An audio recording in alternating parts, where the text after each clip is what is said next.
नमस्कार, मैं हूं केशव पंडित और आप देख रहे हैं देश का तेजी से बढ़ता है एटीवी न्यूज चैनल और वक्त हो चला है डिबेट का। और हमारे साथ आज खास मेहमान हैं शिवाकांत राजपूत जी हैं हमारे साथ में हैं कालूराम जी और इस वक्त चर्चा में मौजूद है हमारे साथ संजय सिंह, शशिकांत यादव जी हैं हमारे साथ में, कौशल वर्मा है और हमारे जो प्रिय पत्रकार हैं महेश सिंह जी, वो भी हमारे साथ मौजूद है। आज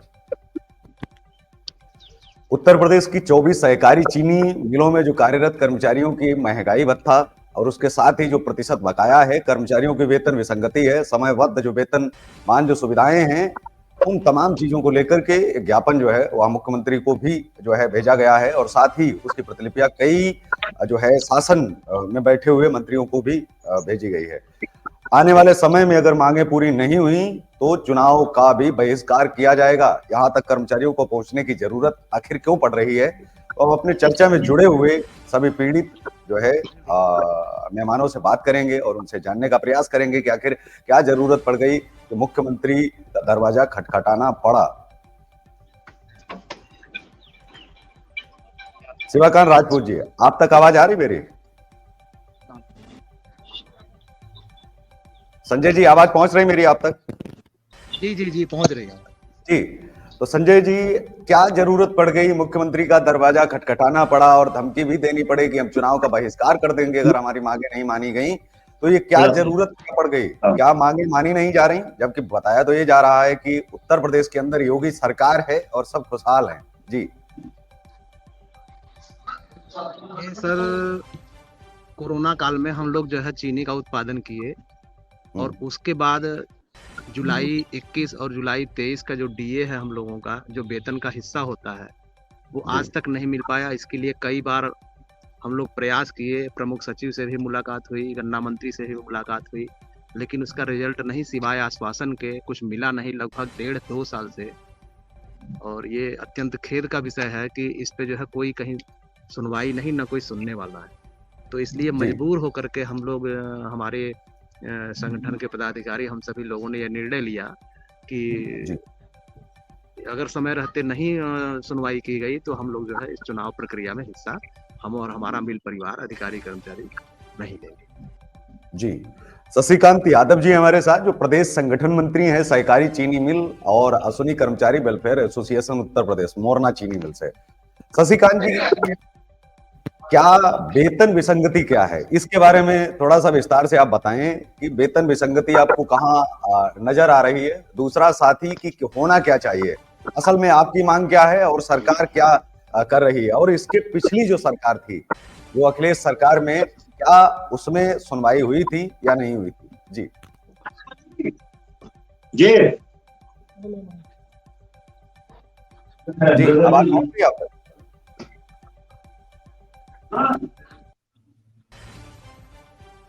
शशिकांत जी, आवाज आप तक आ रही मेरी?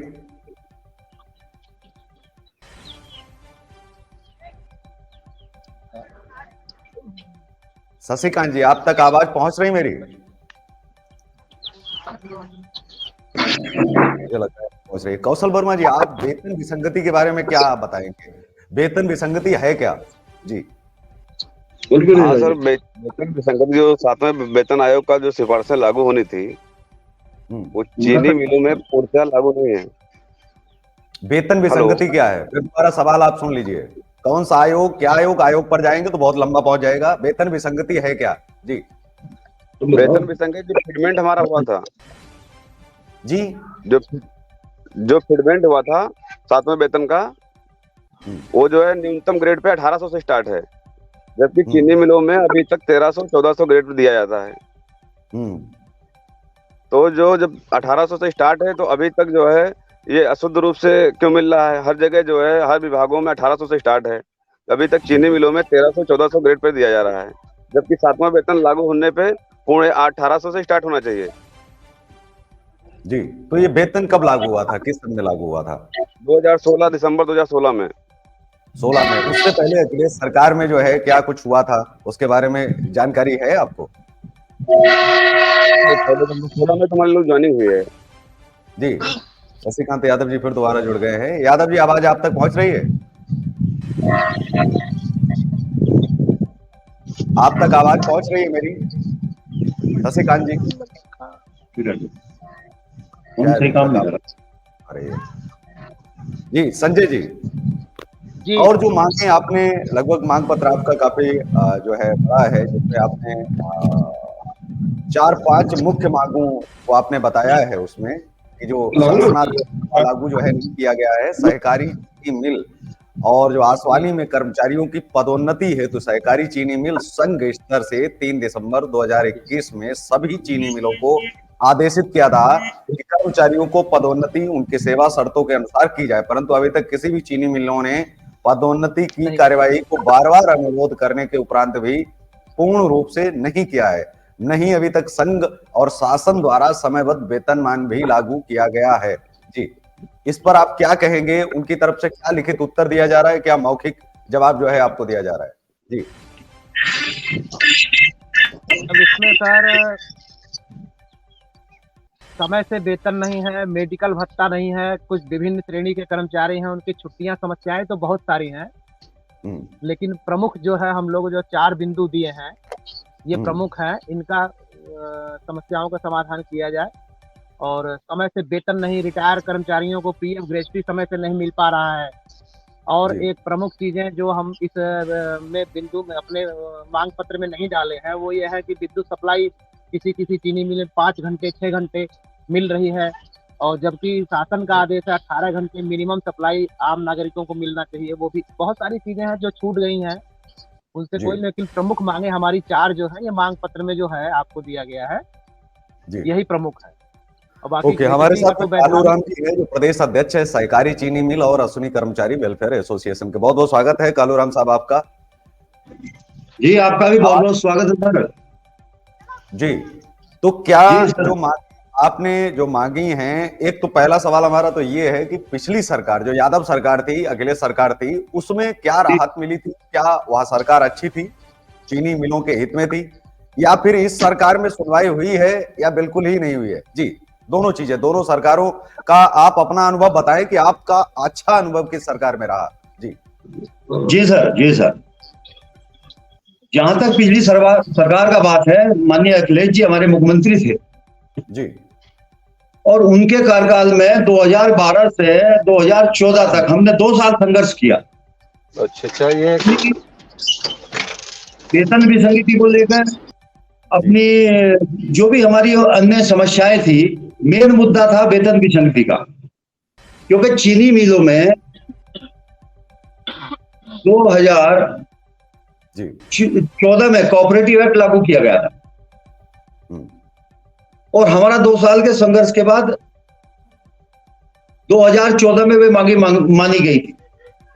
उसमें हमारा मुख्य रूप से जो एजेंडा था वो सहकारी चीनी मिल के कर्मचारियों को कोऑपरेटिव एक्ट में शामिल कराना था। जी, तो वहां उन्होंने वो बात तो मान ली गई, परंतु जिस समय हमारा वेतन का निर्धारण हुआ, जो वेतन संरचना बनी, उस समय 6वां वेतन आयोग लागू था। उन्होंने वहां पर हमें जो है वो ग्रेड पे तो दे दिए, लेकिन परंतु जो सैलरी का फैक्टर था 1.67 वाला, उससे हमारे बेसिक को गुणा नहीं किया, और एक ऐसा एक वेतन संरचना बना दी जो आज तक हम उसको लेकर के जूझ रहे हैं। उसमें हमारे चीनी मिल के कर्मचारियों को की वेतन बढ़ोतरी में लगभग 2500 रुपए का इजाफा हुआ था। जी, उसके बाद 17 से 7वें वेतन आयोग की सिफारिश से आई। उस समय माननीय योगी जी गवर्नमेंट में थे, और तब से लेकर आज तक हम अपनी मांगों को लेकर जूझ रहे हैं। वो वेतन में आज तक उसमें कोई वेतन विसंगति में कोई सुधार नहीं हुआ। बहुत सारी बातें शासन में हमने रखी, वेतन विसंगति को लेकर के रखी, पदोन्नति का मामला चल रहा है। और बड़ी बात मैं आपको ये बता दूं कि चीनी मिलों में आज तक भी जो समयबद्ध वेतनमान सुविधा होती है वो भी चीनी मिलों में लागू नहीं है कर्मचारियों पर। जी, ये बड़ी विडंबना की बात है। जो शासनादेश संख्या जो 744 बटा जो 6/11/2014 जो आपने उसमें किया हुआ है मेंशन, हाँ जी, तो आपने कोर्ट में चैलेंज किया या नहीं किया आपके एसोसिएशन? नहीं, ये मामला सर कोर्ट में नहीं है।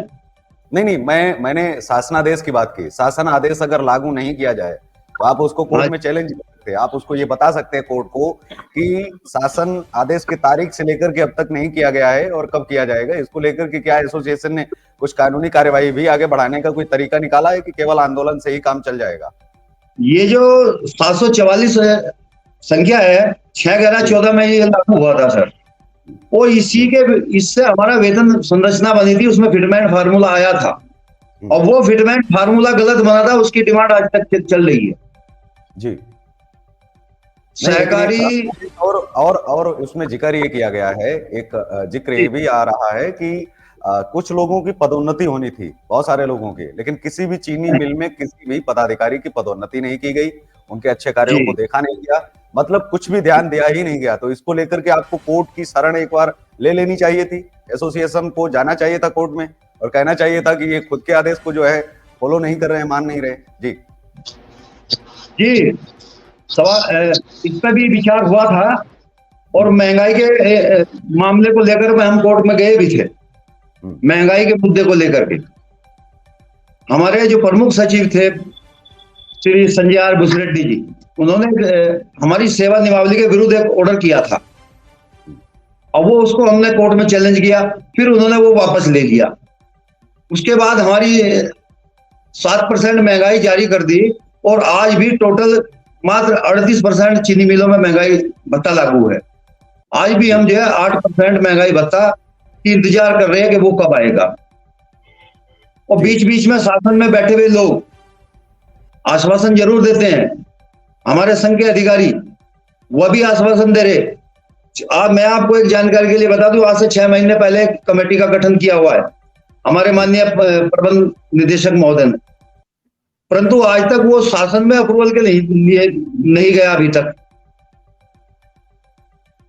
तो हमें जो है दिया जा रहा।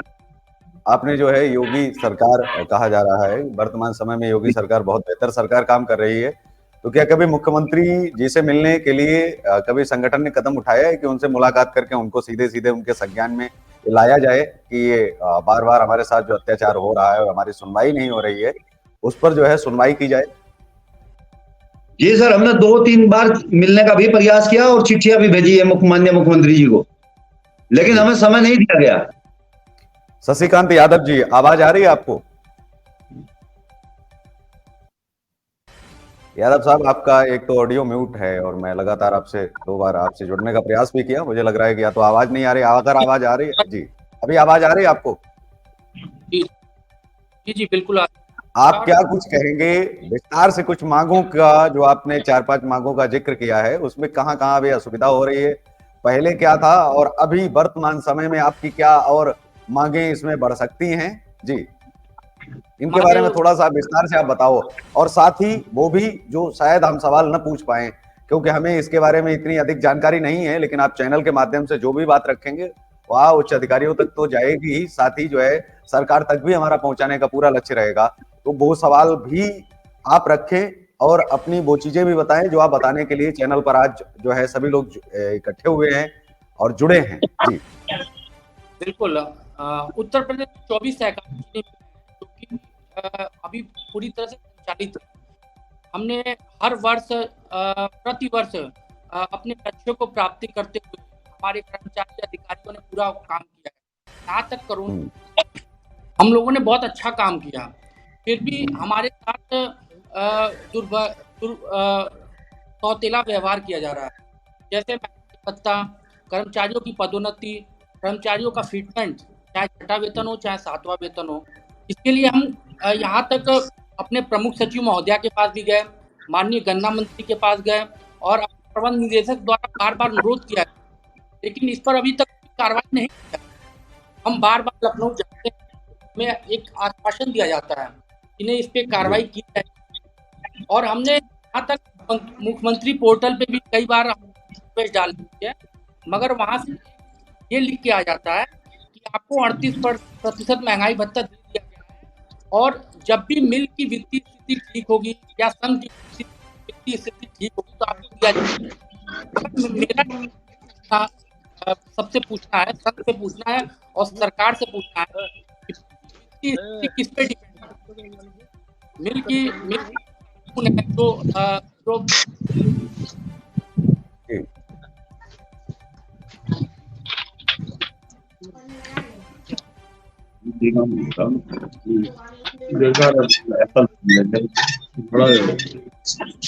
शायद आवाज नहीं जो है शशिकांत जी की तरफ से जो है आ रही है, वही समस्या है। संजय जी, आप कुछ बताना चाहेंगे इस बारे में? जो वेतन विसंगति है, आखिर क्यों सरकार इसको दूर नहीं करती है? क्या कारण है? ये तो एक ही डिपार्टमेंट की समस्या नहीं है, तो बहुत सारी जगहों पर ये समस्या है। क्या इस समस्या को दूर करने के लिए सरकार को कोई कदम नहीं उठाने चाहिए? क्योंकि इतना कम वेतन जिसमें शायद ही गुजारा होना बहुत मुश्किल है, और इतनी दूर से लोग आते हैं, इतना तो उनका किराया और पेट्रोल ही लग जाता होगा जितना वो वहां वेतन दे रहे हैं, ग्रेड पे जितना वो जो है पे कर रहे हैं। जी, ये 2016 के बाद जो हम लोगों की चेंज की गई वेतन संरचना, इसमें फिटमेंट नहीं की गई सही ढंग से, जैसा कि हमारे अध्यक्ष जी बता चुके हैं। मेन कारण यही रहा है कि फिटमेंट न होने से बहुत सारी दिक्कतें रही, तनख्वाह लोगों का कम रहा। विभिन्न श्रेणी के कर्मचारी यहाँ हैं, सिविल रेटेड हैं, डेली वेज के हैं, कुछ कर्मचारियों को छुट्टियां नहीं मिलती है, मेडिकल भत्ता नहीं मिलता, बहुत सारी दिक्कतें हैं। इस वजह से टोटल जो वेतन मिलती है उसमें कमी रह गई। अब इसका सही समय पे शासन द्वारा या उच्च अधिकारियों द्वारा पालन नहीं किया गया, या जो भी है जिस कारण से भी नहीं हुआ, इसमें पीछे रह गए हम लोग। और इसके लिए जो है उच्च अधिकारी जिम्मेदार रहेगा। जैसे यही डीए वाला मामला है, पूरे प्रदेश में अभी 4% केंद्रीय कर्मचारियों का कल परसों लागू हुआ आया है न्यूज़पेपर में। तो अब हम पिछले 8 के लिए अभी प्रयासरत हैं, जो ये 4 मिल रहा है आने वाला है उसको छोड़। तो कहीं न कहीं दौड़ में हम बहुत पीछे हैं, और उसके टोटल जिम्मेदार जो है तत्कालीन शासन प्रशासन के लोग, उच्च अधिकारी यही जिम्मेदार रहे। कालूराम जी, प्रदेश में जो आपने मुख्यमंत्री जी को लेटर भेजा है, क्या आप हमारे दर्शकों को भी वह लेटर आप सुनाएंगे, और किन किन लोगों को आपने प्रतिलिपि भेजी है, क्या आप बताने का कष्ट करेंगे, ताकि जो है ये जाना भी जा सके कि इतने विभागों को भेजा गया और किसी भी विभाग के द्वारा उत्तर ना आना, उसका ये दर्शाता है कि जानबूझ करके जो है नजरअंदाज किया जा रहा है। द्वारा लगातार जो है समस्याएं उठाई जा रही हैं। कम से कम एक विभाग से, एक मंत्रालय से कम से कम एक तो चिट्ठी आती कि आपका पत्र प्राप्त हो गया, यही कम से कम रिसीविंग ही आ जाती। जी मान्यवर, हमने इस जो मांग पत्र है कर्मचारियों का जी, इसको 12 जगह भेजा है। माननीय राज्यपाल महोदय से लेकर के उप मुख्यमंत्री को भेजा है, गन्ना मंत्री जी को भेजा है, गन्ना राज्य मंत्री जी को भेजा, हमारे एक क्षेत्र के केंद्रीय मंत्री हैं डॉक्टर संजीव बालियान जी, उनको भेजा, विपक्ष के राजनीतिक को भेजा है, राष्ट्रीय लोकदल के अध्यक्ष जयंत चौधरी है उनको भेजा है, समाजवादी पार्टी के जो प्रतिपक्ष नेता है माननीय अखिलेश जी उनको भेजा है, भारतीय जनता पार्टी के प्रदेश अध्यक्ष जी हैं उनको भी भेजा है, मुख्य सचिव उत्तर प्रदेश शासन को भी भेजा है, प्रमुख सचिव गन्ना विभाग एवं चीनी मिले उनको भी भेजा है, प्रमुख सचिव श्रम विभाग उत्तर प्रदेश शासन उनको भी भेजा है, और हमारे जो प्रबंध निदेशक महोदय हैं सहकारी चीनी मिल संघ के उनको भी भेजा है। परंतु खेद का विषय है कि अभी तक किसी भी जगह से कोई जवाब नहीं मिला। सत्ता पक्ष जवाब ना दे ये भी समझ में आता है, लेकिन अगर प्रतिपक्ष, उनको तो एक बड़ा मुद्दा चाहिए होता है, और आप मुद्दा बन रहे हैं, आप मुद्दा उनको दे रहे हैं, इसके बावजूद भी उम्मीद है अखिलेश यादव जी जो है राहुल गांधी जी की तरह कम से कम काम न करके मुलायम सिंह जी के जो है रास्ते पर चलने का प्रयास करेंगे। क्या लग रही है उम्मीद आपको कि जो किसानों के हितों की बात करते थे कभी जी। उनके पिता, तो वह जो जी है फिर किसानों को सुनेंगे? जी जी, हमारा ये मानना है कि उम्मीद तो कभी छोड़ी नहीं जा सकती, जी उम्मीद पर दुनिया कायम है। इसीलिए हमने अपने माननीय राज्यपाल महोदय से लेकर के सरकार के मंत्रियों तक, शासन में बैठे अधिकारियों को और प्रतिपक्ष में बैठे जो भी हमारे प्रमुख विपक्षी दल है उनको भी भेजा है, क्योंकि हम तो एक राजनीतिक क्षेत्र से आते हैं, चीनी मिलों में काम करने वाले कर्मचारी हैं और ट्रेड यूनियन क्षेत्र में काम करते हुए हमें काफी समय हो गया। और इसी के परिप्रेक्ष्य में हमने सभी को अपनी गुहार लगाई है कि भाई कोई तो शासन स्तर पे या राजनीतिक स्तर पे हमारी इसमें मदद करें। यही सोच करके हमने उनको भेजा है और उम्मीद है कि लेकिन यह चुनाव तो माननीय लोकसभा के को भेजा, उत्तर प्रदेश सात आप लोगों को नेता सांसद, प्रतिनिधि ज्ञान देंगे, अभी भी उम्मीद बनी हुई है। यह जी चुनाव उम्मीद है जो है हमें। ये लोकसभा का चुनाव है और आप लोगों को लोकसभा के जो आपके सांसद हैं, जो आपके क्षेत्रीय सांसद हैं, उनसे मिलना चाहिए, पहला तो ये। दूसरा, उन सांसदों को बताना चाहिए था, हालांकि अब तो समय निकल गया है क्योंकि अब 20 तारीख को चुनाव आचार संहिता जो है लागू हो जाएगी, तो उसके बाद कोई कानून या फिर कुछ पास होना बड़ा मुश्किल हो जाएगा। ये तो बहुत पहले थोड़ा सा आपको करना चाहिए था और प्रधानमंत्री को भी खास करके आपको ज्ञापन जो है सौंपना चाहिए, क्योंकि अगर सुनवाई उत्तर प्रदेश में नहीं हो रही है तो मोदी जी से भी गुहार आपको लगानी चाहिए, क्योंकि एसोसिएशन की जो समस्याएं हैं वो शायद हजारों जो चलने वाले चूल्हे हैं उनकी समस्याएं हैं। जी चैनल की यही अपील रहेगी, अन्यथा हम दोबारा भी जो है आप सब लोगों को लाएंगे और आपकी फिर दोबारा जो है डिबेट करवाएंगे, तो उसमें जो सत्ता पक्ष के लोग हैं, जो प्रतिपक्ष के लोग हैं, वह भी मौजूद रहेंगे। उन प्रवक्ताओं से भी सवाल पूछे जाएंगे कि आखिर किसानों को इतना नजरअंदाज कैसे किया जा सकता है, क्योंकि जहां पूरा देश किसानों की वजह से जिसकी पहचान हो और वही लोग बार बार मोदी जी को ऊपर तक उठाते हैं, बढ़ाते हैं। योगी जी को भी 2 बार जो है उन्होंने गद्दी दी है, सत्ता सौंपी है, तो कहीं ना कहीं बहुत मजबूत हाथों में सौंपा है, इसमें कोई संदेह नहीं है। लेकिन मजबूती के साथ साथ ये जरूरी है कि घर भी चलाना होता है, तो उनकी तरफ भी ध्यान दिया जाए। तो इसी के साथ इस कार्यक्रम में बस इतना ही, हमें दीजिए इजाजत, नमस्कार। और आप देखते रहिए देश का तेजी से बढ़ता ATV न्यूज चैनल। जय हिंद, वंदे मातरम। नमस्कार। जी आपका बहुत बहुत धन्यवाद। धन्यवाद।